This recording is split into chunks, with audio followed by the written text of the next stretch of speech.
What's going on, everyone? Hi, my name is Mitchell Coleman, and I'm an expert in what not to do in relationships. And this is Relationship Ed 101, where I'm going to be exploring all the different behaviors and things we can work on to better our relationships and have longer lasting, positive relationships. So there are many things we can work on in our relationships, and communication to me is probably the most important one. There are many factors involved when it comes to an individual acknowledging and growing in their personality traits that will become beneficial to the relationship. In recovery, we like to call these personality traits character defects.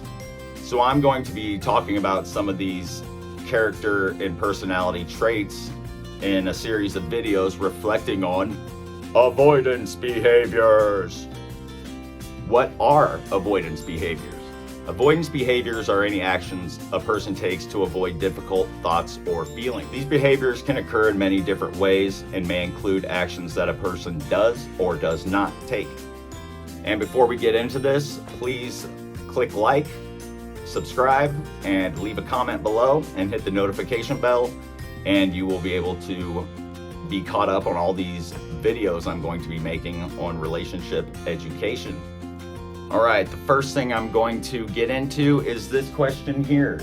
After a breakup, why do we compare ourselves to others? I find myself after a breakup comparing myself to this other person who may or may not be in the picture, but I can compare myself to this person and I will start to feel jealousy and I will start to feel spiteful, and I'm just comparing myself to this other person.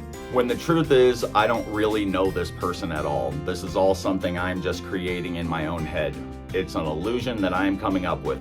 Other than the fact that I could see this person and possibly see random things on Facebook or something, I come up with all these ideas in my mind of who this person is, what he's got going for him, and I start to become jealous over this person.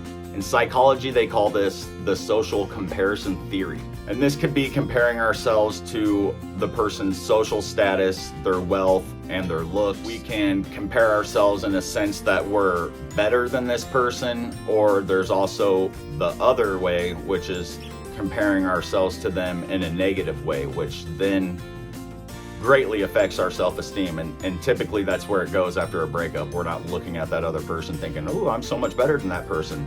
As much as we might say we are and we want to act that way, the truth is it really hurts, and you start looking at this person and you're trying to figure out, what does this person have that I don't have? And you could start evaluating them, and then you really start looking at yourself and you're like, oh my God, he's got better hair than me, or he's bigger than me, or maybe he drives a car. For me, it's like I look at stuff like that because I don't drive right now. So I'm looking at things like that, and my self-esteem is like super bad because I'm like, he's got all this stuff and I don't got anything. I got nothing going for me. Which really, you can just start questioning all these things about yourself, these negative things and this negative self-perception that you already have of yourself. And then by doing that, you're just validating those feelings on yourself. And again, that's just in your mind. So it's like a vicious cycle, you know. It's this personality that you're stuck in where you're like, I was right, I am nothing, I am a loser, I don't got nothing going for me, and no wonder this person doesn't want to be with me. And that's just all these illusions that we're coming up with in our own mind. So really, we have to be aware of who we are, and we have to have this love for ourselves regardless of what is happening, because in the end, you can't control what someone else is doing. And to base your self-worth off someone else is not good. And that's a whole nother thing that we can get into, which I also am still learning, which is codependency and putting my self-worth into someone else. And the only way I feel validated is by what I mean to this other person. So really, if that other person's gone, then I'm back to, ugh. So when I'm alone, I hate myself. When really, that shouldn't be the way it is at all. We don't need someone else to make ourselves happy. That leads me to the next question: who should we compare ourselves to? So instead of comparing ourselves to someone else, who is it that we should compare ourselves to? And that person is ourselves from yesterday. That person, that version of ourself from yesterday is the one we should be comparing ourselves to, because that person had something to do with this breakup in the first place.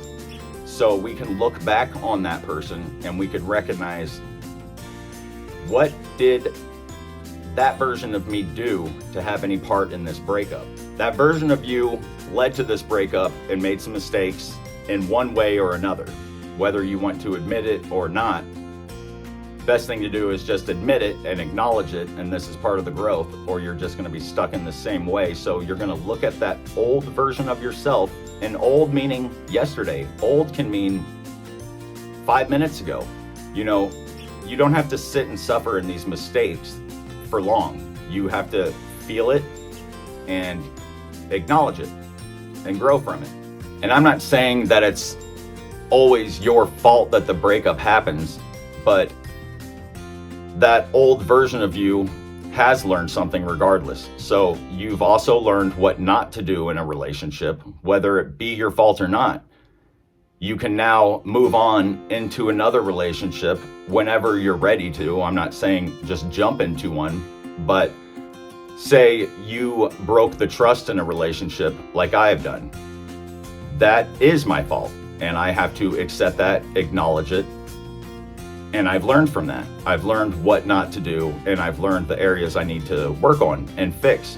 But if it wasn't something I had done, and say, you know, I got dumped for no reason, and this happens to a lot of people, you know, we don't know why people do what they do, and everyone's their own person, every relationship is different. But even if that's the case and it wasn't your fault, then you're also going to learn something. You're going to learn how to be more guarded. You're going to learn what to look for in the next relationship and see signs, because everyone has personalities, everyone has their own character traits, and everyone's not perfect. And also what you can learn from it is how to become stronger, because it is through the pain, it is through the bad times that we do become stronger.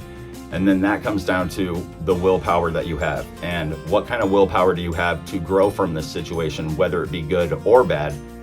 Like the book The Obstacle is the Way by Ryan Holiday really teaches you how to look at situations that are bad and make something positive out of them. I mean, you're going to learn how to become a stronger person. You're going to work on that self-esteem. You're going to figure out why it is that you think the way you do, why you act the way you do, and you are going to learn how to take a loss. We can't win all the time. So regardless of what happens, you can become a better version of yourself than the version that was you in the past, whether it be 1 minute ago, 5 minutes ago, a day ago, a year ago. But obviously better the quicker you could do it.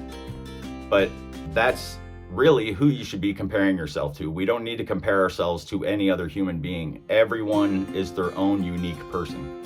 We have no need to compare ourselves to someone else when we have no idea really what that person's life is all about. So again, after a breakup, we can compare ourselves to this other person. We make up all this stuff about them. We imagine what's going on in the relationship, when really, I bet none of that stuff's even coming true. This is just us being stuck in our own mind. And really, we just need to stay focused on ourselves and get better. And that's it. That's the key to it, is to grow, become a better person, and know that when you do get into another relationship, that you will be able to bring so much more to the table this time, because you know what not to do. And again, we've all made mistakes, but that doesn't take away what we've done. That's not justifying anything. Yes, we all make mistakes, but that's almost just like you're saying it's okay to make mistakes. Everyone makes mistakes. It's like in recovery, you know, I always compare stuff with recovery, but it's like, you know, relapse is part of recovery. It's like, well, it is, but that doesn't mean you go out and relapse.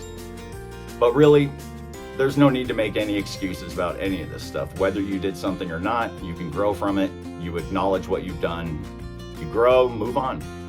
So that's what I've got on avoidance behaviors. And this is just one little part of all sorts of character traits that I'm going to be able to touch on. And this is just so wonderful and amazing to me to be able to look at these things and really grow and understand my psyche, to understand why it is I am the way I am. And again, it's never an excuse for anything, but it is a good excuse to learn. It's a good excuse to understand why we do what we do.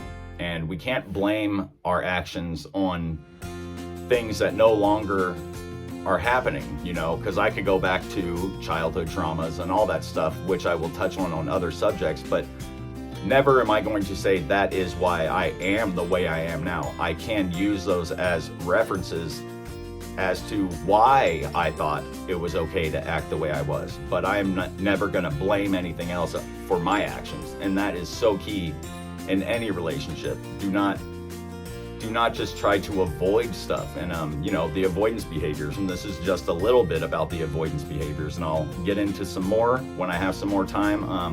I hope you guys all enjoyed this video, and please subscribe, please share. Please let me know if there's some subjects you would like to talk about. Ask me some questions, because I promise I can give you some pretty good answers, because I am really good at messing things up, and that's just the way it is, and I have to accept that. You know, there's nothing funny about it, there's nothing cool about it, it's just what it is. So I'm trying to take the negative, which is a lot of my mistakes, and turn it into a positive, which is spread it to some other people. So that's all I got. I hope you guys enjoyed this, and hit me up, hit like, subscribe, peace.